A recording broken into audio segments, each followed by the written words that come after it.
Nate, now it's fight week. Have you missed this at all? No. Nate, what strain were you smoking? Of Game Up CBD. Have you missed this at all?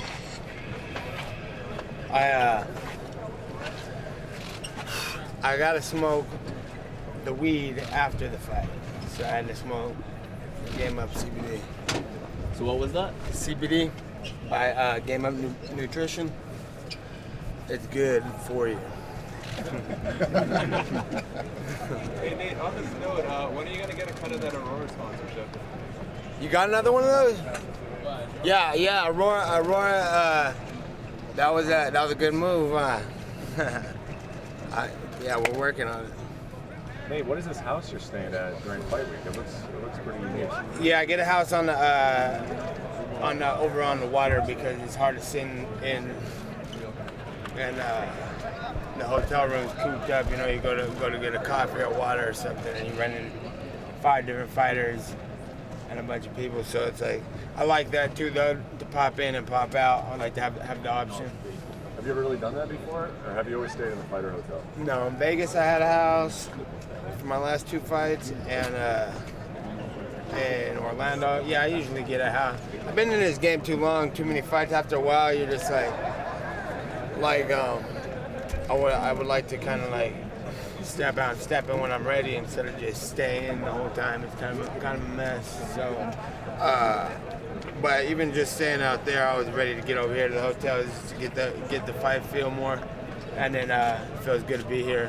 Did you know you were gonna put those jiu-jitsu mats out there like right away? Is that a plan? We got a little hookup with zebra mats.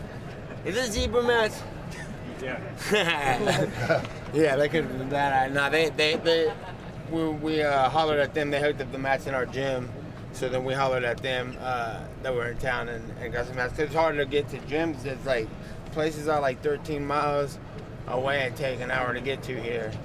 Where I live, 13 miles, you'll be there in 13 minutes. So I think we'll just get some mats here so we don't have to sweat it so much.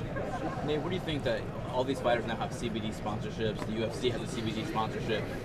You were kind of the first guy to talk about that. What do you make of all this now that's going on? Yeah, it's crazy. It's cool. It's real cool that everybody's up on game now because they stuck their head in the book a little bit after we had to bring it to the attention, and then stepped their game up. You see that? Game of nutrition. Yeah. So as soon as that was done, we're like, we should have our people were like trying to holler at me left and right too. All of a sudden that shit was popping out everywhere, and I'm like, no, we'll just make our own. And then I picked the best type of stuff that I like to mess with, and then I like, let's try to get something like that going, and then it'll be better for not just me and the team, but everybody, not even in sports. You know, it's usually better for people. So I thought that was a good accidental move. And you have like your own line, right? You have like your own yeah, line. it's game Up Nutrition. Me and my brother taught me all about that stuff too beforehand. He's like, you gotta do this. You get everything going for you right. Cause you can't really smoke before fights, and a month out you kind of take it off, and then it's good to have a piece of it in you still, cause that's a piece of the seed that was started this whole journey anyway. I noticed you passed it to the crowd. I guess that's just proper etiquette, right? Yeah, if they want to say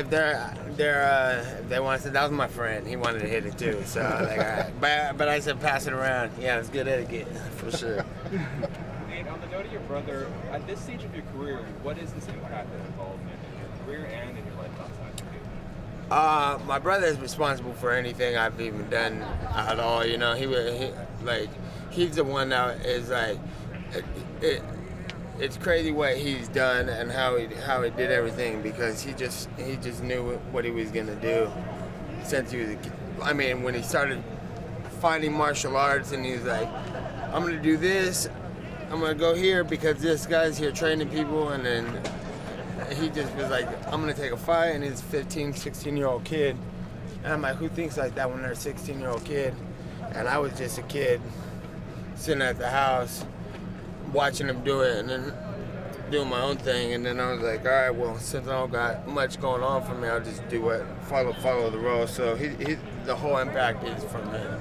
and he should be here today or tomorrow. So hopefully he gets over here for you guys and we all see him. And if not, he's 100% the main reason why I'm here. Is he gonna be in your corner, Nick? I don't know if he's gonna be in my corner, but if we could get him in, I'm gonna get him in. Earlier, Anthony Pettis said he was ready to squash this beef as long as you were and you had a good fight. There's no beef at all anyways, so I'm okay with. I'm just here. I'm here as a businessman and natural born killer, and I'm here to get the job done, and he's the guy to do it on. So it's no problem. It's all good with me. I'm just here to fucking kill and stay alive for the weekend. He seems to think you're jealous of him. Does that make sense to you? Why am I jealous of him? So you got the covers of the Wheaties. Yeah, no. Yeah, that was blown out of proportion a little bit. But at the time, I was not jealous of him. But I was mad that they were just like Connor is like, you guys are gonna just hand these guys. I did more work than all these guys, and then they're pushing them as the guys. And if you're a fighter and they're pushing this guy as a guy, I'm gonna definitely step up and say, no, fuck that, I'm the guy. So that's all that was, and he should probably understand that, because that's what everybody in this fight game should be doing. But ain't no one's doing it. They're like, I want to fight. Who's next? I want to do whatever I'm told. I'm like, from day one. It's gonna stay the same too until I'm 100 years old. I'm the don of all this shit. Anybody gonna step in this room and say they're the ass whipper? I beg to differ. What would need to happen for you to feel like you are? So that's why I said, fuck the Wheaties box, man. I'm gonna fight him, because why the hell is he on it? I've been here. So that was my only thing with him. It wasn't personal. Do you feel like you're getting that respect a little more now, or do you think that it's ever gonna come where you feel? No, I think because I took it though. Right. You know, it's like, I know ain't no one on the whole roster for the last 3 years. Didn't no one even read the blueprints. I'm like, it's right there. Why don't you go take it? And nobody did. And tomorrow, if somebody jumps up and says that, man, I'm taking that position. Fuck that. Just out of curiosity, are you back for good? And if so, do you see a third fight with Conor McGregor? I can't tell you, man. I'm gonna fight this weekend. Time will tell on all that stuff, and we'll see what happens. Hey, because of that, how much have you just enjoyed or taken, more joy out of this fight camp, knowing that you don't really know what kind of future holds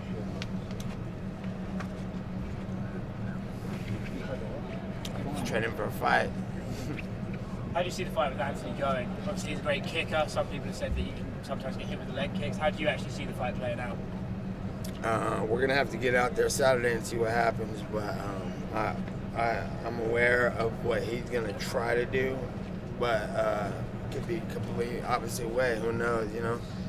I know. I can imagine what I would do to when I'm fighting me. So I thought from that point of view, and then I don't know, man. I just try to prepare the best I can for every type of situation. Is 3 rounds better for you or for him? Don't matter. Three or five. I always want a 5-round fight. I'd take a 10-round fight against anybody. Nate, one of your complaints or criticisms or just observations is that the UFC hasn't always promoted you correctly, and now you're back. Did you feel differently? Did you feel like the promotion promoted you well ahead of this fight? I don't think they had any choice. How does it feel to know that, you know, when it comes to Google Trends, like, you're getting... As far as promoting at all, because Guys, what are they gonna do? let's Sorry question, about that. please. Nate, you got a message for How does it feel to know in some instances, like, you're trending twice as much as Daniel Cormier? For a lot of people, you are the main event for Saturday. Yeah, that's probably they've been trying to degrade me the whole time I've been out. You know, they're like trying to put me on low on the card against not very big names, and that was like they also tried to give me huge names, but then it was just like those fell through, and then it don't matter. I believe I'm the main event in any event that they got, and that they'll do the best they can to keep me from that, but this is for the heavyweight title. Anthony had said that he doesn't think he's ever been caught in a submission attempt in the octagon. He hopes that you're someone who can actually challenge him on the ground. How do you see your ground game comparing to his? I train with the best jiu-jitsu guys in the world, so I train with Gron Gracie and Randy Spence and my boys, my team. I got my big boy here I've been training with, Nick Maximoff, and he's a middleweight brown belt D1 wrestler. He's up and coming. He's 3-0 right now, and you got to see him here real quick. And he couldn't take me out the whole camp, so he's 200 pounds. Any mention for Last one, Stockton, fellas, all Sacramento right? area? This is the last question. We got to go. The arena wants us out. Cheers. I didn't hear you. Just the support you get from Stockton, Sacramento area. Any message to those people? Yeah, shout out to NorCal. All love from them, for them, all the time, and that's where it all started. That's where it's all going to finish. Brilliant. Thank you. I thank you guys for coming out. I appreciate everybody. Thanks very much, fellas.